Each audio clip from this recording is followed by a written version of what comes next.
What if a marriage began with a cruel bet, but ended in a way that no one could have predicted? A millionaire marries an overweight woman for a bet and is surprised when...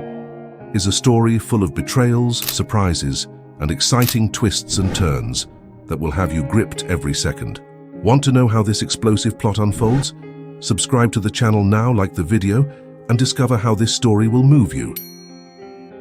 The sky, tinged with gold and orange, seemed the perfect prelude to another night of excess in George Grant's life. The luxurious penthouse where he lived, with glass walls offering a panoramic view of the city, was the usual venue for extravagant parties, business meetings, and moments of solitude. At 32, George was more than a millionaire. He was a symbol of success and sophistication, someone who seemed to have the world at his fingertips. His mansion was a masterpiece of opulence, full of details that highlighted his fortune and good taste. Marble floors, crystal chandeliers hanging like sparkling waterfalls, and custom-made furniture. There that evening, he welcomed the select circle of friends who shared his lifestyle. The group, made up of men and women from high society, was spread out in the main lounge. They laughed loudly, drank champagne from exclusive bottles, and talked about the pleasures that only money could provide. At the center of the group was Ethan, George's best friend since college, a man known for his sharp tongue and delight in creating situations that challenged those around him. Ethan studied George carefully, like a poker player analyzing his opponent. He knew his friend well, and knew when George was bored. Despite being the host, there was something in the way George interacted, a protocol smile, a cynical glint in his eye, that revealed how much he felt above it all. "You seem particularly insufferable tonight, George," commented Ethan, with a mischievous grin, raising his glass of whiskey. His teasing tone immediately attracted the attention of the others. George, who was reclining in an Italian leather armchair, raised an eyebrow. "And why do you think that, Ethan?" "Because you're always insufferable when you think you're king of the world," Ethan continued, leaning forward, his voice full of defiance. "It's too easy for you, everything. Women, business, sycophantic friends. You live in a world where no one says no to you. Where's the fun in that?" The others laughed, but there was an underlying nervousness in the room. Ethan was known for pushing boundaries, and George, although often playful, also had an explosive temper when he felt challenged. George narrowed his eyes, interested. "If you have any great ideas to get me out of boredom, Ethan, I'm listening." Ethan smiled like a predator who has finally cornered his prey. "Yes, I do. A bet. A game that will test whether you really are the irresistible man everyone here believes you to be." Murmurs of excitement began to spread. "And what exactly do you mean by that?" asked George, curiosity flickering in his gaze. "Simple," replied Ethan, his voice laden with malice. "You always choose the most beautiful women, the most perfect. They fall at your feet as if it were natural. But would you be able to win over someone outside the norm?" Silence settled over the room. Some began to exchange glances, while others laughed, anticipating where this might lead. "Outside the norm," George repeated, crossing his arms and leaning further back in his chair. "Define that, Ethan." "An ordinary woman, someone who doesn't belong to that superficial world you love. Someone overweight, perhaps. Someone who would never catch your eye normally." The provocation drew laughter from the group, but George remained serious, analyzing Ethan's words. He knew his friend was trying to challenge him, to poke at his ego, and it worked. "And what's the prize in this ridiculous game?" Ethan took another sip of his drink before answering, looking around to make sure everyone was listening. "If you manage to win this woman over, marry her, and keep her interested for 6 months, we'll bankroll your next business venture, whatever that may be, but if you fail, we'll pay for ours." The others began to laugh and applaud, excited by the proposal. Some were already imagining the consequences, both financial and emotional, while Ethan watched George in silence, waiting for his reaction. George smiled, a slow, dangerous smile that indicated his acceptance of the challenge. He wasn't the kind of man to back down in the face of a provocation, especially such a public one. "Closed," he declared, holding out his hand to Ethan. The two shook hands, sealing the deal under the watchful eye of the group. The room erupted in celebration, the friends toasting and offering ideas on how George could fulfill his new mission. "You'll need luck," one of them commented, laughing. "This isn't like seducing a model in Cannes." "Maybe he needs more than luck," retorted another. "Maybe he needs to learn how to be human." The comments continued, but George remained silent, analyzing the challenge. For him, it was a game, He had already conquered women considered unattainable and closed impossible deals. This would be just one more task to add to the list of his victories. As the group celebrated the bet, Ethan watched him with a look that mixed amusement and something deeper. Perhaps even Ethan didn't know where it would end, but he knew that George was entering uncharted territory. The bet had been made, and George Grant was confident that he would win. What he didn't yet know was that he was about to embark on a journey that would change his life forever. The morning in the park was one of almost poetic tranquility. The blue sky was dotted with light clouds, while the breeze carried the fresh scent of the grass and the flowers that were beginning to bloom. Families strolled by, couples walked hand in hand, and joggers advanced along the well-kept paths. Among them, with a calculatedly casual appearance, was George Grant. He wore an impeccably cut grey sweater, combined with jeans that looked simple but cost more than many people's monthly salary. On his feet were a pair of discreet sneakers, carefully chosen to look ordinary, but belonging to an exclusive brand. George walked slowly, his hands in his pockets, his eyes attentive. The mission was clear: to find a woman who fit the profile described by Ethan.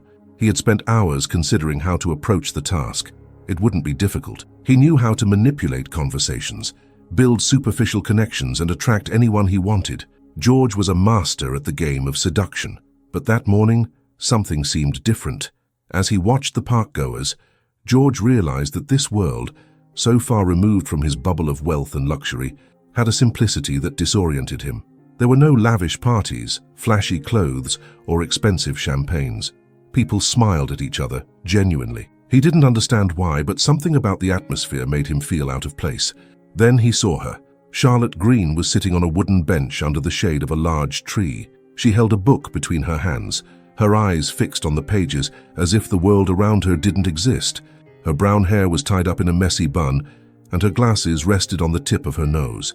She was wearing simple but comfortable clothes, a light blue blouse and cotton pants.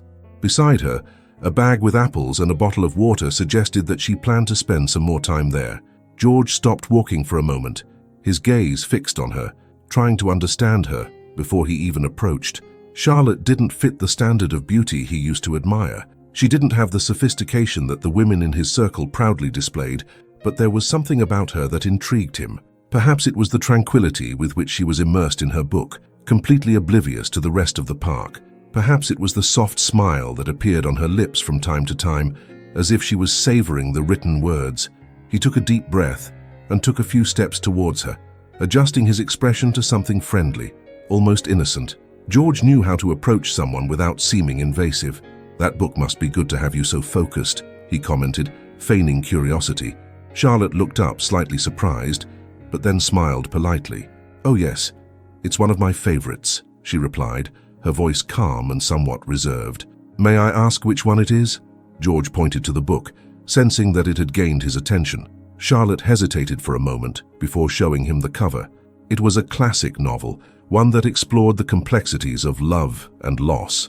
He recognized the title immediately, but decided to feign surprise. "Interesting.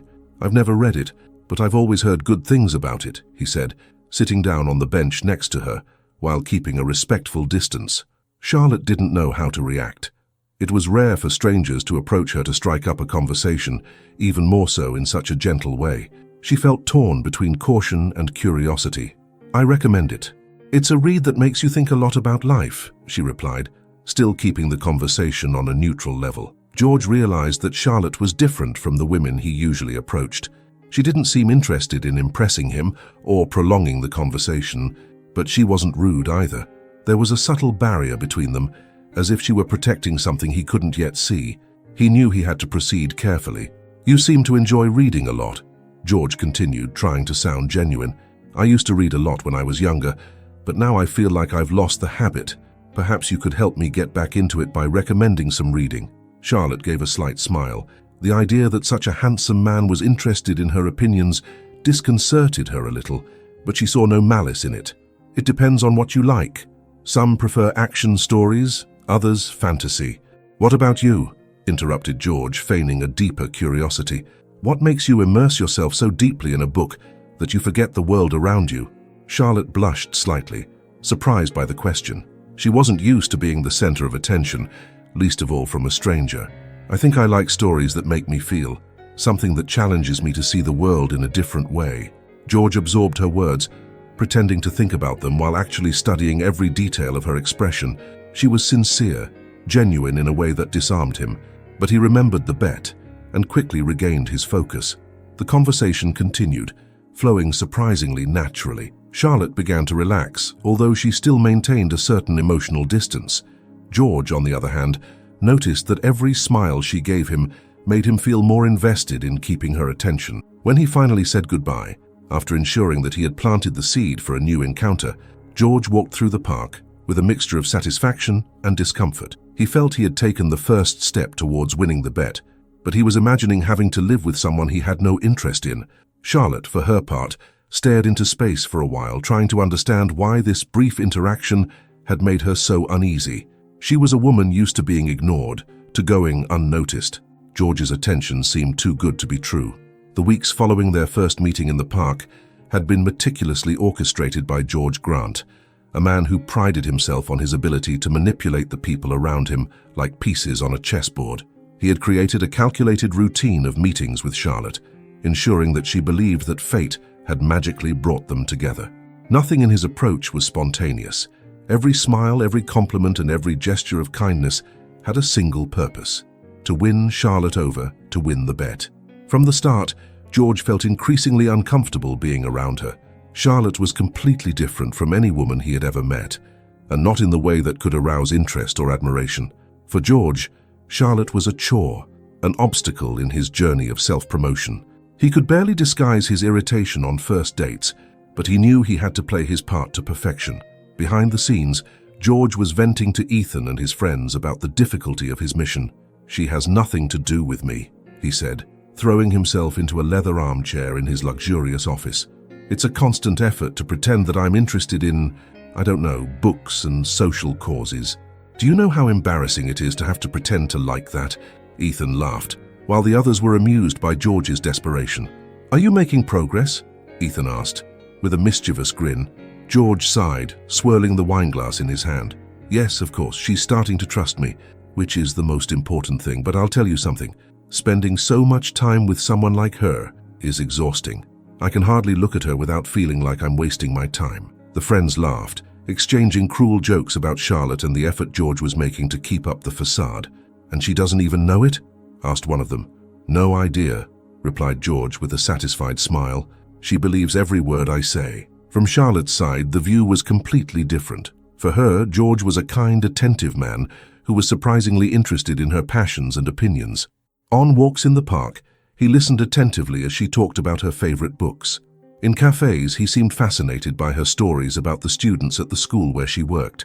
At every meeting, George made a point of showing how much he admired her, complimenting her on her intelligence, her kindness, and even her smile, even though inside he could hardly stand to be there. However, with each meeting, George felt the growing weight of his own hypocrisy. He wasn't interested in Charlotte. In fact, there were times when he felt an overwhelming sense of shame at being seen in public with her. Despite her impeccable acting, he avoided taking her to places frequented by his acquaintances. Take her to an expensive restaurant? No way, he confided to Ethan. "I prefer discreet places where no one knows me. I don't want any unnecessary explanations if someone sees me with her." But Charlotte didn't understand any of this. She was beginning to let down her defenses, something she rarely did. For the first time in years, she felt that perhaps she had found someone who saw her beyond her appearance. When George decided it was time to propose, he felt neither nervous nor excited. For him, it was just the next step in his strategy to win the bet. He planned the occasion as carefully as he did his business, choosing a discreet restaurant where no one he knew would see him, but which would still seem special to Charlotte. The evening was perfect, at least on the surface. George was dressed in casual elegance, while Charlotte had unknowingly chosen her most beautiful dress, a simple light blue that accentuated her eyes. She was nervous, wondering if this evening could be a milestone in their relationship. During dinner, George played his part masterfully, laughing at Charlotte's stories and pretending to be interested in her opinions. Inside, however, he was counting the minutes until the evening was over. Every smile she forced felt like a burden, and he had to fight the urge to roll his eyes whenever she talked about something that bored him. As dinner drew to a close, George realized that the time was right. He knew that, with the right amount of emotion, Charlotte wouldn't refuse. He knelt beside the table, feigning vulnerability as he held up a small box with a ring he had bought the same day, without any special consideration. "Charlotte, you've changed my life," he began, his voice soft but fake. "I never imagined meeting someone like you, someone so pure, so incredible." Charlotte stood paralyzed, staring at him with wide eyes as tears began to form. "I want to spend all my days by your side," George continued, feigning a warm smile. "Charlotte Green, will you marry me?" The silence that followed seemed to last an eternity. Charlotte was incredulous, trying to process what was happening. She had never felt so special, so valued. I don't know what to say," she murmured, her voice trembling. "Say yes," George insisted, keeping his tone sweet but feeling impatient inside. After a moment, Charlotte finally nodded, tears streaming down her face. "Yes, George, I accept." George stood up, feigning emotion as he hugged her. Charlotte felt that she had found the love she had always believed impossible, while George felt relieved to be one step closer to fulfilling his bet. That night, while Charlotte slept with a smile on her face, George was in his penthouse looking out over the city skyline. He felt no remorse, only a vague annoyance at having to subject himself to something so humiliating to prove his point. The morning of the wedding arrived with a cloudy sky, as if even the weather sensed the tension hanging over the ceremony. Charlotte woke up early in her small house, surrounded by her family. Her mother was beaming, fixing the last details of the dress that had been hastily fitted. It was a simple dress, borrowed from a distant cousin, but it had been carefully altered to make it look special. Charlotte looked at herself in the mirror with a mixture of joy and anxiety. With every passing moment, she tried to convince herself that this was the happiest day of her life. George was everything she had never imagined she could have, attentive, charming, and willing to see past her insecurities. Still, an inner voice whispered that something seemed out of place, but she silenced it. Insecurity had been her companion for so long that now she wanted to believe that love had finally found a way to her. At George's mansion, the mood was completely different. He was in his study, adjusting the cuffs of his shirt with a look of boredom. His tailored suit hung impeccably on his tall figure, but he didn't look pleased. He felt like an actor in a badly written play, playing a role he hated. Ethan entered the office without knocking, a cynical smile on his face. "Ready for the big day?" he asked, his voice full of sarcasm. George snorted, picking up the gold watch on the table and fastening it on his wrist. "What do you think?" he replied without hiding his irritation. "I'm getting married at an event so small it shouldn't even be called a wedding." Ethan laughed, moving closer and pouring himself a shot of whiskey. "That's what happens when you choose, how can I put it, out of the ordinary. Imagine if it were a grand ceremony. The press would be abuzz." George rolled his eyes. The idea of photographers and journalists covering the ceremony alongside Charlotte was unbearable for him. Not that she was a bad person. In fact, that was the problem. She was too good, too simple, so far removed from George's world that the very idea of introducing her as his wife seemed absurd. "That's why I only invited those who were absolutely necessary," said George, taking the glass of whiskey Ethan held out to him. "A few friends, my family, and, of course, her family. That's more than enough." At the ceremony site, a small, discreet chapel had been decorated with white flowers and gold details. It was elegant, but nothing compared to the grandiose events George used to attend. The decorations had been chosen by Charlotte, with the help of her mother and sister, who had spent the morning making sure everything was perfect. When George arrived at the venue, he walked with his usual haughty posture, but inside he felt uncomfortable. Every detail of the ceremony seemed to scream that he was out of place. As he waited for Charlotte to arrive, he looked around, observing the guests. To one side, his friends were sitting in a group, whispering and laughing discreetly. Ethan was in the center, exchanging sarcastic comments with the others, clearly enjoying the situation. "Is he really going to do this?" whispered one of the women, leaning towards Ethan. "It looks that way," replied Ethan, with a mischievous grin. "It's a good story to tell later, don't you think?" The group's muffled laughter echoed through the chapel, but George ignored it. He knew what they were thinking, but he was already determined to fulfill his bet. It didn't matter how uncomfortable the moment was. In the end, he would be victorious. On the other side, Charlotte's family was gathered, looking around with a mixture of admiration and discomfort. They had never been in such sophisticated surroundings, and the presence of George's wealthy friends made them feel even more out of place. But their eyes shone with pride when they saw Charlotte entering the chapel, holding the bouquet of flowers her sister had made. When Charlotte finally arrived at the altar, the two's opposite worlds became even more apparent. George, with his impeccable suit and calculated expression, and Charlotte, radiant in her simplicity, looking at him with a mixture of love and hope. The ceremony was brief. George barely heard the celebrant's words. His mind was occupied with the embarrassment of being there. He avoided looking at his friends, fearful of seeing the scorn and jokes on their faces. But when the moment came to say "I do," he did so with his usual firm voice and neutral expression, while Charlotte, her eyes brimming with tears, said the words with genuine emotion. The applause was timid, with the exception of Charlotte's family, who applauded enthusiastically, clearly moved. George forced a smile as he walked down the aisle beside Charlotte, feeling the weight of his choice, but not showing it. At the reception, the contrast between the two worlds became even more evident. Charlotte's family were in high spirits, chatting happily and admiring every detail of the decoration. George's friends, on the other hand, stood in a corner, laughing discreetly and exchanging scathing comments. Ethan, of course, didn't miss the opportunity to tease.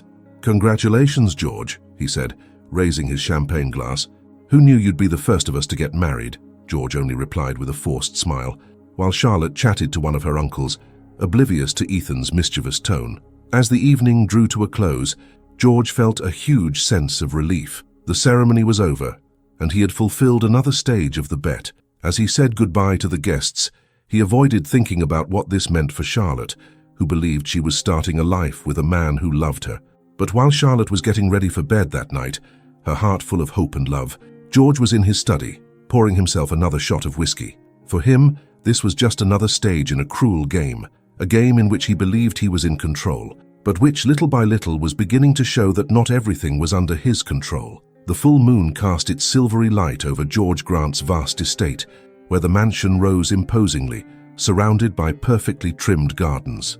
For Charlotte, the first few months of living there were like living in another world, a world that, although luxurious, was cold and full of silence. She was trying with all her might to find a space in that universe that didn't seem to have been made for her. Right after the wedding, Charlotte believed that George's love would be enough to overcome the barriers. He had shown her so much affection and dedication during their courtship, and she was convinced that, despite their differences, they could build a life together. But as the days turned into weeks, George's emotional distance began to become evident. At first it was subtle. He seemed distracted during conversations. Their glances became less frequent, and the touches that used to come naturally now seemed calculated, almost forced. Charlotte wondered if something was wrong, but tried to justify his behavior. As a result of his work and the pressures he faced, she spent her days exploring the mansion, which seemed too big for just two people. She tried to get used to the constant presence of staff, the oppressive silence of the corridors, and the absence of any sign of human warmth in that space. She engaged in small activities to make herself feel useful, such as decorating some of the rooms or looking after the flowers in the garden. But the loneliness was a constant burden. George, on the other hand, was immersed in his own internal battle. He hated to admit, even to himself, how uncomfortable he felt sharing the same space with Charlotte, although there was nothing wrong with her. In fact, she was so kind that it irritated him even more. He couldn't help feeling trapped. He had fulfilled his part of the bet by marrying her, but now he had to keep up the facade for 6 long months. The excuses started coming thick and fast. First, he claimed that he was a light sleeper and that sharing a bed made him tired the next day, thus justifying his decision to sleep in one of the guest rooms. "It's nothing personal, Charlotte," he said one evening, while collecting a pillow and some bedding. "It's just that I need to be rested for important meetings." Charlotte nodded, not knowing how to respond. She didn't want to create conflict, but the physical separation seemed the perfect reflection of the emotional distance that was growing between them. George started going out more often, claiming work commitments or meetings with friends. However, Charlotte knew that this was just an excuse. She often stayed up late, waiting to hear the sound of his footsteps returning. But when he finally arrived, it was almost always too late for a conversation. He would enter quietly, go straight up to the guest room and leave her alone with her doubts and insecurities. "Are you all right, dear?" asked Charlotte's mother during a phone call. Charlotte hesitated. She didn't want to worry her family, who had been so enthusiastic about the wedding. "Yes, Mom, I'm just adjusting to so many changes. But the truth was that she felt a silent ache with each passing day. What was supposed to be the start of a happy life seemed more like a cold, distant contract. Things began to change unexpectedly when George fell ill. He contracted a serious infection that left him weak, with a high fever and pain that kept him in bed for days. For the first time in months, he was vulnerable. When Charlotte learned of his condition, she immediately took on the responsibility of caring for him. She ignored the advice of the medical team George had hired and insisted on being by his side at all times. She prepared soups, checked his temperature, and sat by his bedside reading to him, even when he was unconscious from the fever. George, in his lucid moments, was bothered by her constant presence. He didn't want her to see him weak. He didn't want to depend on her for anything. "You don't have to do that, Charlotte," he murmured one evening, his voice hoarse. She just smiled, ignoring the cold tone in his voice. "I want to take care of you, George. That's what people do when they love someone." The word love hit him like a blow. He closed his eyes, pretending to fall asleep, but inside, his emotions were in turmoil. He didn't want to believe that Charlotte really cared about him. He didn't want to accept that, while all his friends had disappeared, without even sending a message to ask how he was, Charlotte was still there, unwavering. The days turned into weeks and George started to get better. During this time, he couldn't help but notice Charlotte's dedication. There was something about the way she cared for him, with genuine patience and kindness, that baffled him. She didn't seem to expect anything in return, which was something he had never experienced before. Even so, George fought against any feelings that threatened to arise. He kept telling himself that this was just part of the bet, that soon it would all be over, and he could resume his normal life. When he finally recovered, George went back to his usual routine, trying to pretend that nothing had changed. But deep down, something inside him was different. He began to pay more attention to Charlotte, to the little things she did, to the sacrifices she made without complaining. This bothered him because, for the first time, he felt that he wasn't in control. Charlotte, for her part, was still trying to find her place at George's side. Despite everything, she believed that he had begun to see her differently during his illness. She wanted to believe that with time, she could break down the barriers between them and build something real. But George, stubborn as ever, refused to admit any change in his feelings. For him, recognizing Charlotte's value would mean accepting that he was wrong about everything. About her, about himself, about the life he had chosen. And so the cycle of suffering continued, as they both tried to find meaning in a marriage that seemed doomed from the start. The day was particularly cold, with the sky covered in dense clouds that seemed to weigh down the mansion. Charlotte walked through the silent corridors, holding a bouquet of freshly picked flowers from the garden. It was a habit she had developed to bring a little color and warmth to the house, but that morning something seemed different. There was a tension in the air that she couldn't explain, an uncomfortable feeling that had been with her since the moment she woke up. George was in his office, as usual. After his recovery, he had plunged back into work, avoiding interaction with Charlotte as much as possible. He said it was important business, but Charlotte knew that most of the time, he just took refuge there to avoid facing the reality of his marriage. She tried not to take it personally, but the silences and distances began to weigh more heavily than she was willing to admit. She stopped in front of the office door, hesitating before knocking. She wanted to ask if he would like to have lunch together, something simple but meaningful to her. Before she could raise her hand, she heard voices coming from inside. "I know, Ethan, but it's almost over," said George, with a mixture of irritation and impatience in his voice. Charlotte frowned, leaning in slightly to hear better. George rarely spoke so openly with his friends at the mansion. He usually preferred to meet them in restaurants or at social events away from home. "No, she doesn't suspect anything," George continued, laughing bitterly. "Why should she? Charlotte believes everything I say." Charlotte froze. The mention of her name in that mocking tone made her heart race. "And you know what she's like, always so dedicated, so willing to do anything for me. It's almost pathetic, really." The words were like a stab in the chest. Charlotte recoiled instinctively, putting a hand to her mouth to stifle a sob. "Yes, the bet is practically won," George continued, without realizing he was being overheard. "A few more months and I'll be free of this." Charlotte felt as if the ground had disappeared from under her feet. The word bet echoed in her mind like thunder. For a moment, she couldn't move, the shock and pain taking over her body. Her mind tried desperately to understand what it meant, but her heart already knew. She clenched her fists, took a deep breath, and finally entered the office, pushing the door hard enough to startle George. He looked at her with wide eyes, clearly taken aback. "Charlotte, what are you doing here?" Charlotte's normally soft expression was distorted by pain and anger. "I could ask you the same question, George," she replied, her voice shaky but full of determination. "But I think I already know the answer."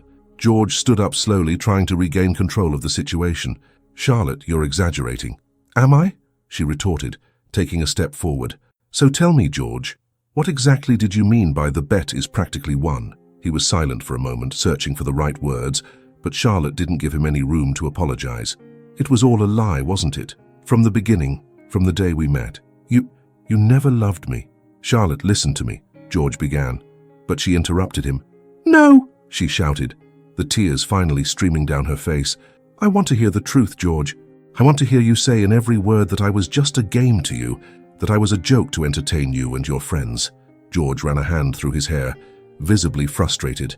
He knew he had been reckless to speak so openly to Ethan, but he never imagined that Charlotte would hear. Now, looking at her, seeing how much his words had destroyed her, he felt something he hadn't expected. Guilt. "Charlotte," he began again, but the pain in her eyes silenced him. "How could you do this to me?" she asked, her voice almost a whisper. "I trusted you, George. I loved you." George looked away, unable to face her.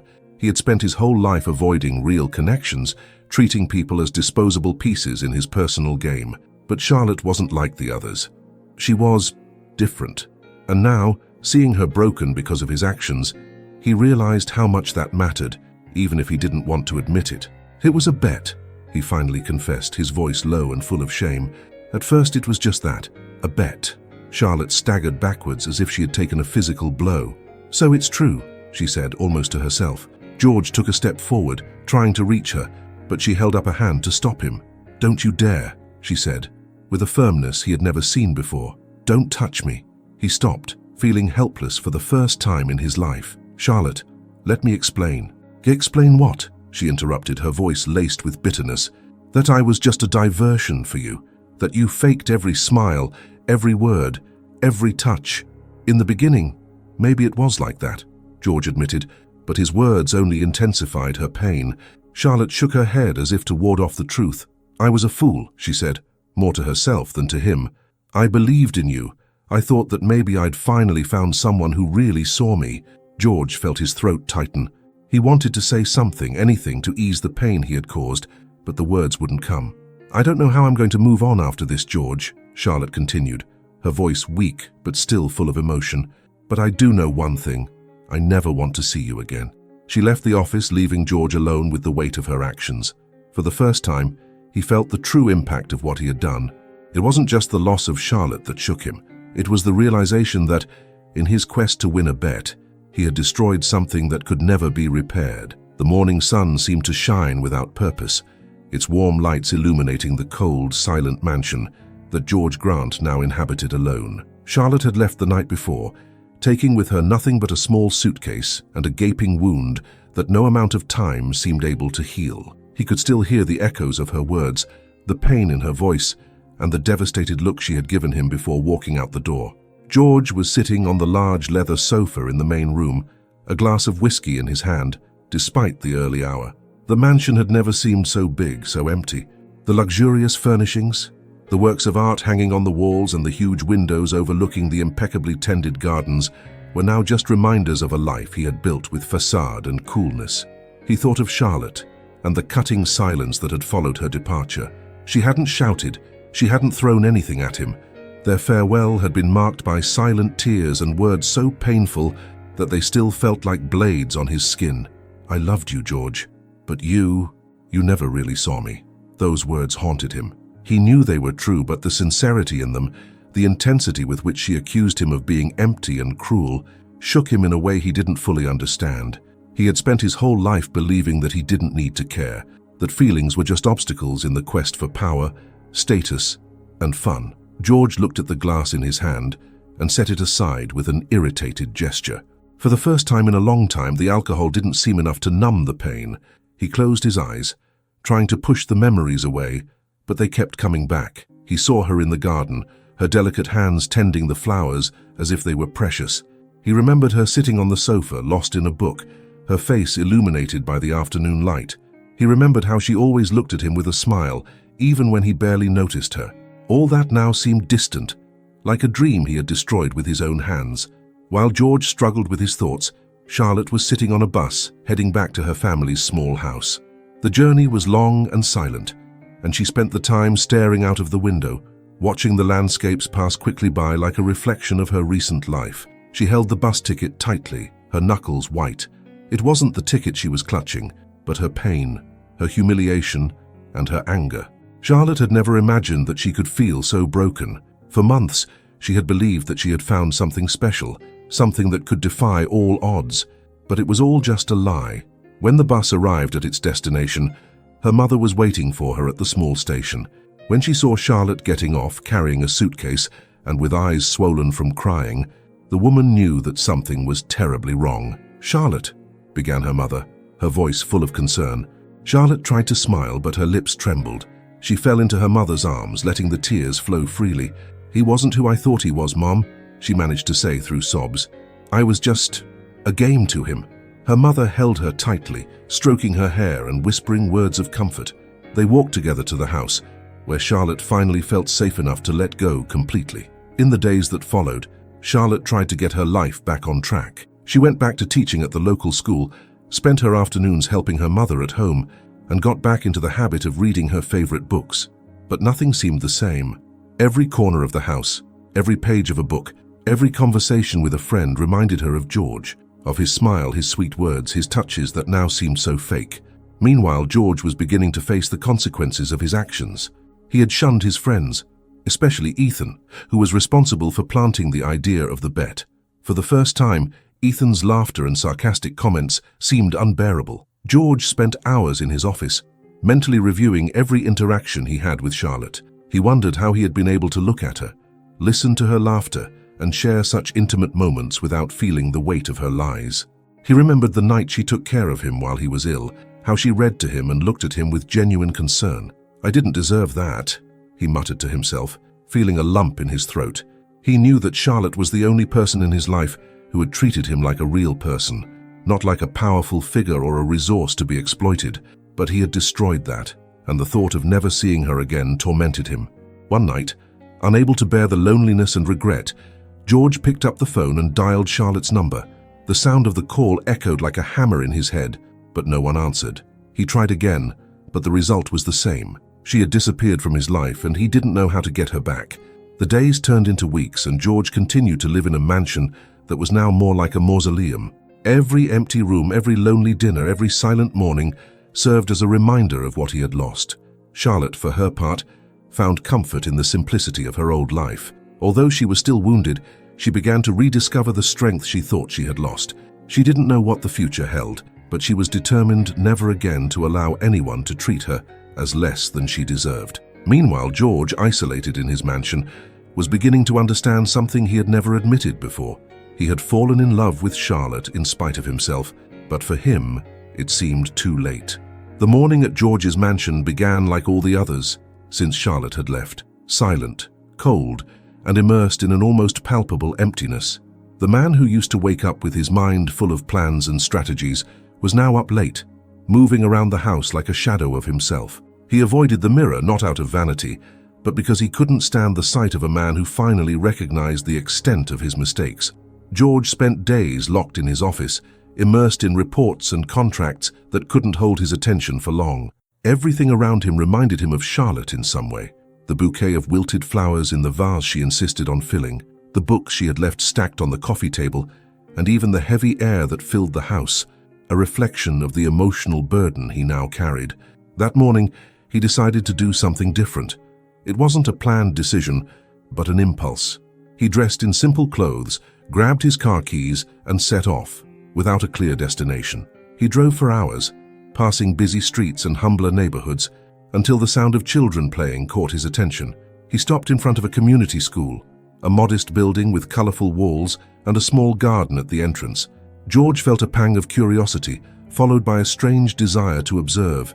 He knew that Charlotte had worked in places like this, and for the first time, he thought about what her life must have been like before she met him. He parked the car, and even though he felt out of place, got out. The laughter and happy voices of children filled his ears as he walked hesitantly to the gate. A middle-aged woman with a kind expression approached him. "Can I help you?" she asked, with a smile that seemed genuinely welcoming. George hesitated. It was rare that he was greeted without looks of interest or flattery. "I just wanted to know more about the school," he said, his voice softer than he had intended. The woman introduced herself as the principal and enthusiastically explained the work carried out there. She talked about the financial challenges, the positive impact the volunteers made, and the importance of every little contribution. As he listened, George realized that he had never thought about the world beyond his own privileges.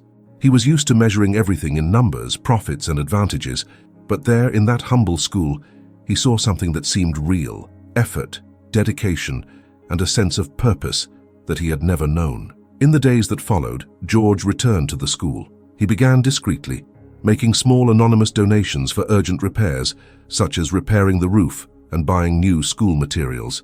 However, something inside him wanted more. He didn't just want to write checks, he wanted to be a part of it. He decided to personally help with one of the school's fundraising campaigns.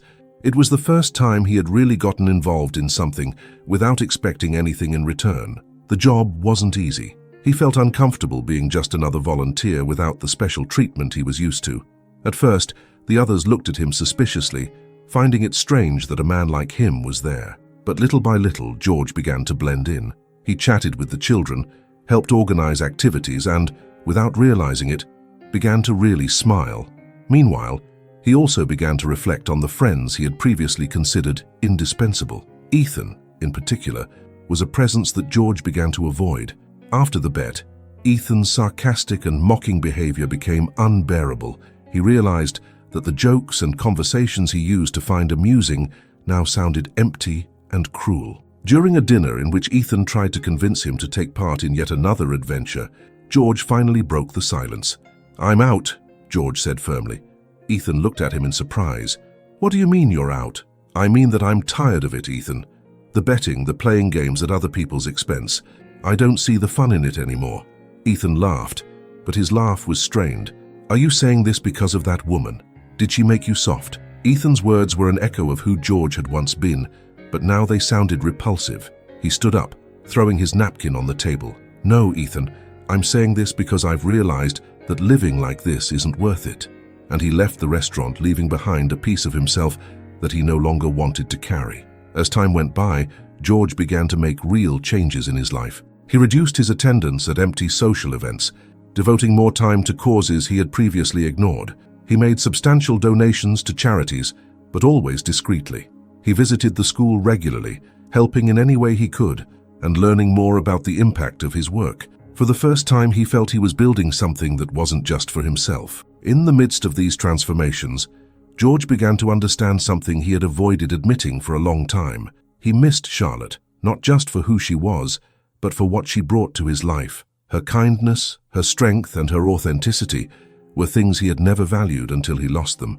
Even so, he knew it wasn't enough to want her back. He needed to be someone worthy of her love, someone she could respect. And for the first time, George was willing to work for it, not out of obligation, but because it was the right thing to do. One evening, while walking through the gardens of the mansion, he stopped in front of one of the rose bushes that Charlotte had planted. The flowers were blooming as a silent reminder of her presence. He picked up a rose and held it carefully, feeling the soft petals under his fingers. "Charlotte," he murmured to himself, feeling the weight of her name on his lips. "I'm so sorry." And at that moment, George knew that his journey of redemption had only just begun. The morning was sunny, and the small community school buzzed with the energy of the children. Charlotte Green, wearing a dirt-stained apron and her hair in a loose bun, was helping the children plant seedlings in the school garden. She looked radiant, her skin brighter, her posture more confident, and her eyes, those same eyes that had carried sadness months ago, now reflected a serenity she had found on her journey of rebuilding. After months dedicated to herself, Charlotte wasn't just a physically healthier version of herself, she was a woman transformed from the inside. The emotional and physical recovery process had brought clarity and self-confidence, something no one could take away from her. Her life revolved around the work she loved, the deep connections with her family, and the impact she made on the community. On the other side of the school gate, standing with his hands in his pockets and his heart squeezed, was George Grant. He watched Charlotte from afar, but for a moment he found it hard to recognize her. She looked different, not just physically, thinner, with a face softened by her changing habits, but in her presence. Charlotte carried an air of security, as if she had finally found a place where she belonged. George felt the weight of the moment. He knew he couldn't just show up and ask for forgiveness. Charlotte had grown up without him, and that terrified him. Taking a deep breath, he took a step towards the gate, aware that everything in his life depended on that conversation. Charlotte noticed him before he spoke. Her expression of surprise was followed by a look of caution. She hadn't expected to see him there, and the sight of George brought a wave of conflicting emotions. "What are you doing here, George?" she asked, her voice firm but not angry. He stopped a few steps away, not knowing how to begin. His eyes sought hers, but she didn't give in. I needed to see you," he replied hesitantly. Charlotte crossed her arms, clearly protecting herself emotionally. "Why? Haven't we done this before? Didn't you get what you wanted?" Her words cut deep, but George knew he deserved them. He shook his head. "I'm not here to deceive you again. I'm here because I need to be honest." She arched an eyebrow, waiting for him to continue. "I ruined everything, Charlotte. Right from the start. I hurt you in a way that I'll never be able to repair, but I want to try, to be someone you can at least respect." Charlotte remained silent, her eyes evaluating every word he said. "Do you have any idea what it cost me to leave that place, George?" she asked, her voice low but full of emotion.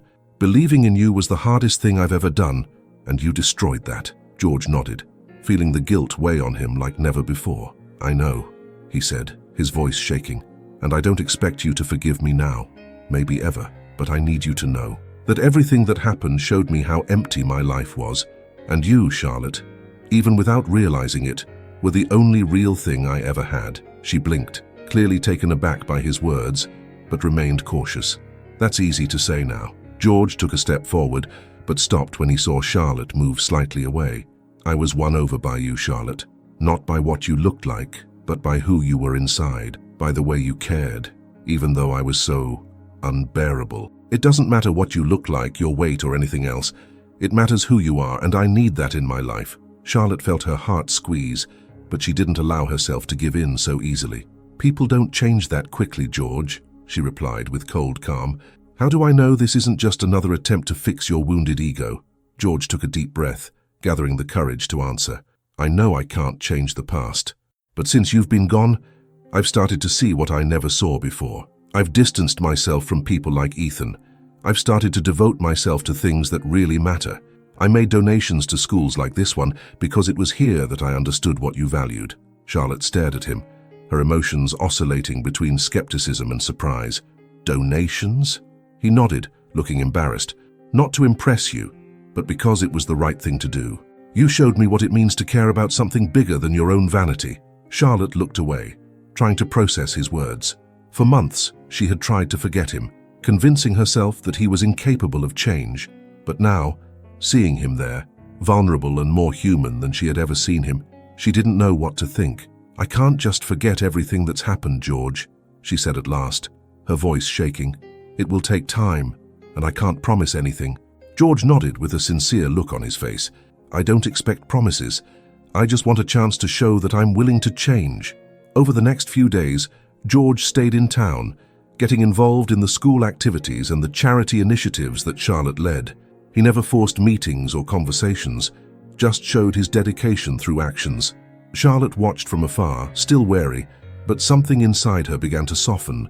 She saw the way he dealt with the children, his patience with the volunteers, and even the humility with which he accepted simple tasks, such as cleaning the yard or organizing donations. One evening, while the two of them were working side by side on a food drive, Charlotte broke the silence. "You've changed, George." He paused, surprised by her words, but didn't smile. "I hope it's enough for you to trust me one day." Charlotte was silent for a moment, then looked at him. "Trust takes time. And I need to believe that you're doing this for you, not for me." George nodded, understanding the depth of what she was saying. "I'm doing it for us," he replied sincerely. Charlotte didn't reply, but for the first time in months, she allowed a small smile to escape. The morning was quiet in the small town, but in the greenhouse the mood was anxious. Charlotte woke up before the sun, as she had done since returning to her old life. She prepared breakfast while listening to the radio playing soft music. However, something seemed different that day. An uneasiness was growing in her chest, a foreboding that important decisions were to come. Charlotte had spent months rebuilding her life, reconnecting with her family and rediscovering who she was. Now faced with the possibility of making room for George again, she couldn't help the flood of conflicting thoughts. There was love, yes, but also pain and fear. She sat at the table with her cup of tea, staring into the slowly rising steam as she weighed up the pros and cons of giving George a second chance. Her mother's voice, as she entered the kitchen, brought her back to reality. "Daughter, you seem distant. Is something worrying you?" Charlotte hesitated for a moment before answering. "He came to see me again, Mom. He said he's changed, that he wants to try and start again." Charlotte's mother sat down opposite her, her expression a mixture of concern and tenderness. "And what do you think of that?" Charlotte sighed. "I don't know. He seems different, but how can I be sure? He's lied before, and I don't know if I can go through that again." Charlotte's mother held her hands. "You're the only one who can decide that, my love. But before you do anything, ask yourself, are you willing to take that risk?" The words echoed in Charlotte's mind for the rest of the day. She continued her routine at school, organizing the children's activities and helping out in the library. But George's face and the memories of the last few months wouldn't leave her mind. Meanwhile, George was at school, helping to collect materials for a fundraising campaign. During a conversation with one of the children, a touching moment happened. A little girl called Anna, just 8 years old, tugged on his shirt. "Mr. George, Miss Charlotte said that you helped us repair the school roof, is that true?" George smiled, surprised by the simplicity of the question. "Yes, Anna, I wanted to help, because this school is very special." The girl hugged him without warning and looked at him with sparkling eyes. "Thank you. Miss Charlotte says that good people make the world better. You must be a good person now." George stood still for a moment, overcome by a wave of emotion that almost made him cry. Those words, coming from a child, meant more than he could express. At the end of the day, Charlotte returned home to find her younger sister, Emily, waiting for her in the living room. "Mum told me that George showed up," Emily said bluntly. "Are you really thinking of giving him another chance?" Charlotte hesitated before answering. "I don't know, Emily. He seems to have changed, but how can I be sure?" Emily shook her head, her face full of concern. "You've already suffered so much, Charlotte. I don't want to see you go through it again." Charlotte felt a tightness in her chest. She knew that Emily only wanted to protect her, but those words increased her indecision even more. While Charlotte faced her dilemma, George continued to plan something that would show her how much he was willing to fight for her love. He decided to organize a special surprise, involving the school children and the community, who now admired Charlotte as much as he did. The next morning, Charlotte was called to school with the excuse of an emergency meeting. When she arrived, she found the courtyard decorated with flowers and balloons, the children holding colorful signs that read, "Thank you, Charlotte, for inspiring us." George was there next to them, with a shy smile. "I know words aren't enough," he said, coming closer. "That's why I thought I should show you with actions how much you've changed my life and the lives of so many people around you." Charlotte looked around, feeling tears come to her eyes. She saw how much the children admired her, how grateful the community was for her dedication, and at that moment she realized that George had really learned what it meant to love and value something beyond himself. "I didn't do anything on my own," she said, her voice shaking. George shook his head. "You've done more than you know, Charlotte. You showed me what really matters. No matter how much I've changed, what I do know is that I don't want a life without you." Charlotte looked at him, seeing the man he had become. There was sincerity in his eyes, something she had never seen before. "I won't forget what happened, George. Trust takes time." "I know," he replied, "and I'm willing to spend as long as it takes to win back your heart." Charlotte smiled, finally feeling the weight in her chest begin to ease. "Then maybe we can try." George took a deep breath, feeling a wave of relief and happiness wash over him. He knew that this was only the beginning, but he was ready to do the work necessary to build a future with Charlotte. In the months that followed, they began to rebuild their relationship.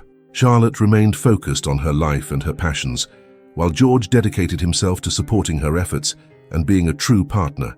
They learned to trust each other, facing challenges together with honesty and mutual respect. And so, under the sunset in a park where it all began, George held Charlotte's hand and smiled. "Thank you for believing in me again." She squeezed his hand, looking at him with a sparkle in her eyes. "Thank you for proving that people can change." The new chapter of their lives was just beginning, But this time, they both knew they were building something real and lasting. If you like this story and want to see more like it, subscribe to the channel and leave your like. Don't miss the video that's appearing on your screen right now. Click to continue following stories that will move you.